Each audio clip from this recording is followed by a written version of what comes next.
Sesi latihan pertama di Suzuka kemarin, wah itu bukan sesi latihan biasa. Isinya penuh drama, ada tabrakan, dan banyak banget kejutan di setiap tikungan. Yuk kita bedah bareng-bareng semua yang terjadi di sirkuit legendaris ini.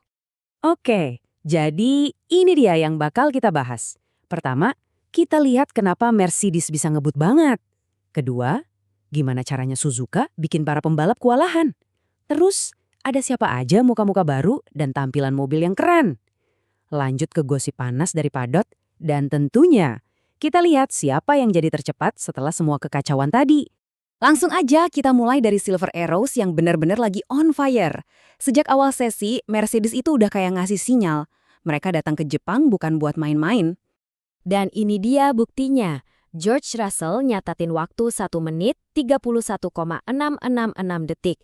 Cepet banget, ini kayak pernyataan tegas dari dia di awal akhir pekan balap.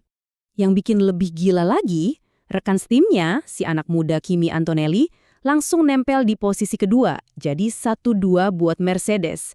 Wah, ini sih dominasi total namanya. Tapi, ya nggak semuanya berjalan mulus buat para pembalap. Sekarang kita bahas gimana sirkuit legendaris ini nunjukin tajinya. Suzuka hari ini bener-bener menggigit balik. Nah, biang kerok utamanya, tikungan Spoon. Tikungan ini terkenal cepat dan susah banget, dan kali ini terbukti jadi mimpi buruk buat banyak pembalap. Terus siapa aja korbannya? Wah, daftarnya panjang. Bahkan George Russell yang tercepat ngalamin momen menakutkan di sana. Terus ada Liam Lawson, ada Arvid Lindblad yang hampir aja nabrak pembatas. Dan bahkan sekelas Max Verstappen pun juga sempat keluar lintasan. Ini bukti kalau tikungan ini emang nggak main-main. Dan masalahnya tuh nggak cuma di Spoon aja loh. Alex Albon sempat nyasar ke gravel di Digner 2, sementara Carlos Sainz bannya sampai ngelok di tikungan hairpin. Kelihatan banget kan sirkuit ini benar-benar nguji semua pembalap sampai batasnya. Selain drama sama track, ada juga drama antar pembalap. Sergio Perez tiba-tiba ngalangin jalurnya George Russell di tikungan terakhir. Russell yang lagi ngebut langsung frustrasi dan teriak di radio timnya, "Apa yang dilakukan si bodoh ini?" Dan ternyata drama Sergio Perez nggak berhenti di situ. Kali ini lebih serius, dia tabrakan sama Alex Albon di Chicane. Tabrakan di sesi latihan? Ini aneh banget dan seharusnya nggak perlu terjadi. Terus apa kata Perez? Dari kokpitnya, dia kedengeran kaget banget. Dia bilang ke timnya, "Saya nggak tahu ada mobil Williams di sebelah kami. Dia nabrak saya." Bener-bener tabrakan yang aneh dan bikin semua orang kaget. Oke, cukup dulu dramanya di lintasan. Sekarang kita lihat yang seger-seger yuk. Soalnya, di pedok ada beberapa muka baru dan tampilan mobil yang spesial banget akhir pekan ini.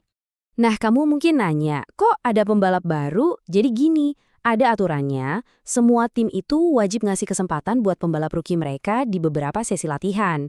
Ini kesempatan emas buat talenta-talenta muda buat pamer skill. Contohnya di Aston Martin nih, ada pembalap cadangan dari Amerika, Jake Crawford, yang gantiin Fernando Alonso. Kenapa? Soalnya Alonso lagi bahagia-bahagianya, baru aja nyambut kelahiran anak pertamanya.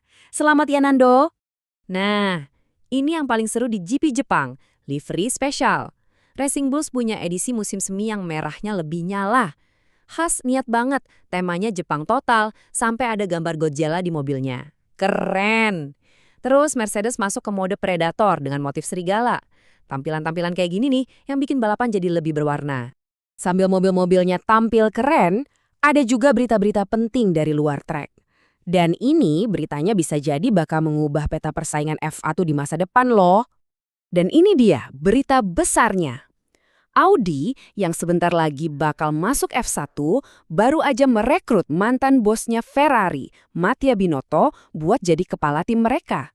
Ini langkah yang gede banget dan nunjukin kalau Audi benar-benar serius sama proyek F1 mereka. Sementara itu, minggu liburnya Max Verstappen ternyata nggak kalah dramatis. Juara dunia 4 kali ini ikutan balap ketahanan di Nürburgring. Dia berhasil menang, tapi kemenangannya dicabut karena ada masalah sama ban. Ada aja ya. Oke, setelah semua drama, tabrakan, dan berita panas tadi, gimana dong hasil akhir dari sesi latihan pertama yang super kacau ini? Jadi, kesimpulannya begini. Mercedes sukses kunciin 2 posisi teratas, George Russell di P1, Kimi Antonelli di P2. Di belakang mereka polanya menarik banget. Ada duet McLaren, Lando Norris dan Oscar Piastri, terus duet Ferrari, Charles Leclerc dan Lewis Hamilton. Max Verstappen, dia harus puas di posisi 7, diikutin Liam Lawson. Sementara Esteban Ocon dan Arvid Lindblad nutup 10 besar. Nah, setelah sesi latihan yang kacau balau begini, ini ninggalin satu pertanyaan besar buat kita semua. Apakah ini pertanda urutan kekuatan tim bakal diacak total akhir pekan ini?